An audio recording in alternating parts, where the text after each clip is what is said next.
Bonjour, bienvenue sur Anne-B Création, l'ABC du crochet. Alors, dans une vidéo précédente, je vous ai montré comment réaliser la technique du filet. Et ce que je vous propose aujourd'hui, c'est d'associer cette technique avec les points de bride. Et je vais vous montrer en fait comment j'ai associé ces deux points pour réaliser une écharpe. C'est parti! Je vous montre mon écharpe que j'ai réalisée dans une laine mohair. Donc, comme vous pouvez le voir, il y a des formes qui sont vides et d'autres formes qui sont pleines. D'accord? Donc là, ce sont les formes pleines. Alors, s'agissant des premières formes qui sont vides, cela correspond à la technique du filet. Et pour les formes qui sont pleines, et qui ont donc une forme carrée, cela correspond à la technique de la bride, au point de bride. Alors, si vous souhaitez avoir plus d'informations sur ces deux techniques, je vous propose de chercher en haut ou en bas de cette vidéo pour trouver les liens des vidéos concernées. Je vous montre ici un échantillon que j'ai réalisé dans la technique du filet, et donc en fait ce que je vais vous montrer maintenant, c'est comment combiner cette technique avec le point de bride en vue de réaliser ces formes pleines. Donc là j'ai ma chaînette que je viens de réaliser, et là j'ai rajouté 7 mailles en l'air supplémentaires, et je vais réaliser donc ma première bride dans la 8e maille de cette chaînette. Donc je fais un jeté, je vais piquer ici dans cette 8e maille, je cherche et je ramène la laine, d'accord, 3 boucles sur le crochet, je fais un jeté, je passe au travers des 2 premières boucles, je fais à nouveau un jeté et je passe au travers des 2 boucles restantes. Donc ici pour avoir un meilleur rendu au niveau du filet, je vais en fait ajouter 2 mailles en l'air, 1, 2, ce qui veut donc dire que je vais sauter 2 mailles en l'air en bas et piquer dans la 3e maille à partir de cette bride ici.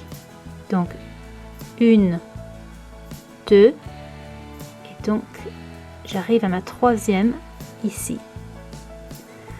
Donc je fais un jeté, je pique ici, je cherche et je ramène la laine, 3 boucles sur le crochet, je fais un jeté, je passe au travers des 2 premières boucles, je fais à nouveau un jeté et je passe au travers des 2 boucles restantes. Je continue, 2 mailles en l'air, 1, 2, je fais un jeté, je vais sauter 2 mailles en l'air, je vais sauter 2 mailles de ma chaînette, 1, 2, donc là j'arrive à la 3e, c'est ici que je vais piquer, je cherche et je ramène la laine, 3 boucles, je fais un jeté, je passe au travers des 2 premières boucles, je fais à nouveau un jeté et je passe au travers des 2 boucles restantes. Donc maintenant que j'ai mes 3 espaces vides, je vais réaliser une forme pleine. D'accord, c'est la forme qui correspond à un carré, et je vais la réaliser avec des brides qui vont se suivre les unes après les autres. Je fais un jeté, je pique dans la maille qui suit, je cherche et je ramène, 3 boucles sur le crochet, je fais un jeté, je passe au travers des 2 premières boucles, je fais à nouveau un jeté et je passe au travers des 2 boucles restantes. D'accord? Donc je continue exactement de la même façon. D'accord?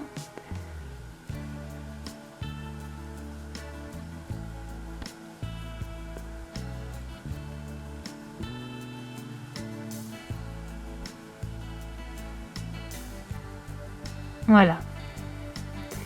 Donc là, j'ai réalisé 4 brides. Ok. Je vais réaliser une forme vide. C'est donc un espace. Donc là, je vais réaliser 2 mailles en l'air. Ok. Je fais un jeté et je vais sauter 2 mailles ici. 1, 2. Je pique dans la 3e. Je cherche et je ramène la laine. D'accord. Donc je continue comme je vous ai montré précédemment. Voilà.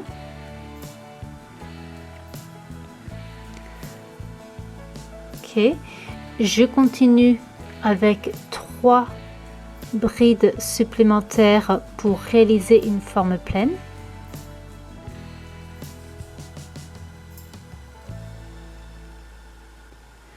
Je vais continuer à réaliser mes espaces.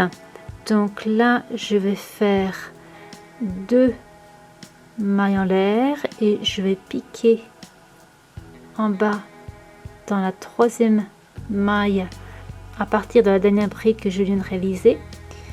Voilà. Ok. Donc je continue et je vous retrouve dans quelques minutes. Donc là, j'arrive à la fin de mon rang. Je vais donc réaliser les mailles supplémentaires dont j'ai besoin pour monter et tourner mon ouvrage. Donc pour la bride, ça fait 1, 2, 3.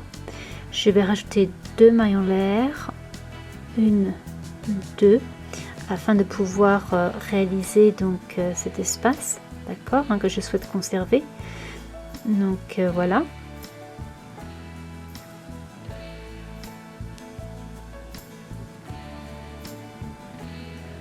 Donc à nouveau 2 mailles en l'air et donc je continue.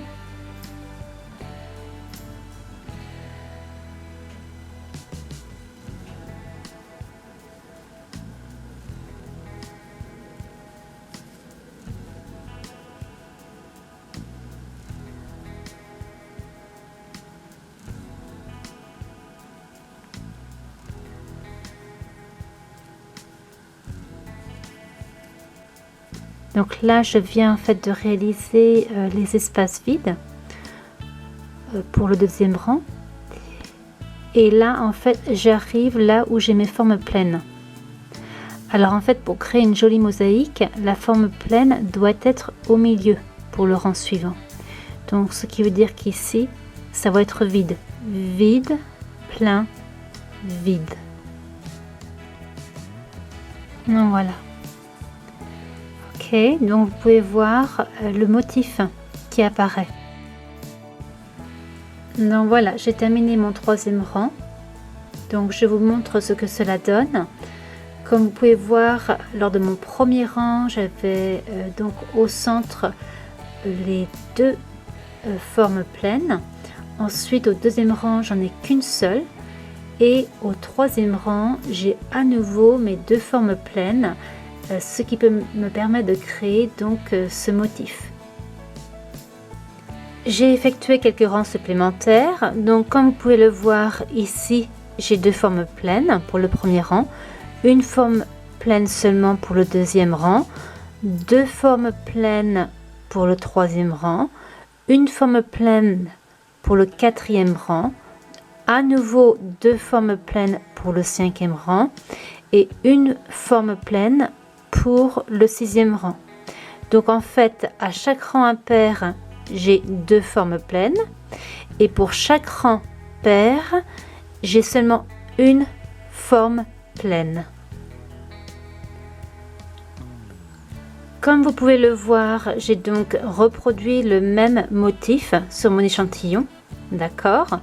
Et donc dans la laine de votre choix, vous pouvez donc faire cette écharpe-ci et donc vous continuez jusqu'à la longueur que vous souhaitez.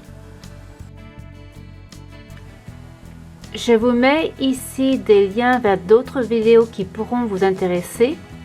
Merci et à très bientôt!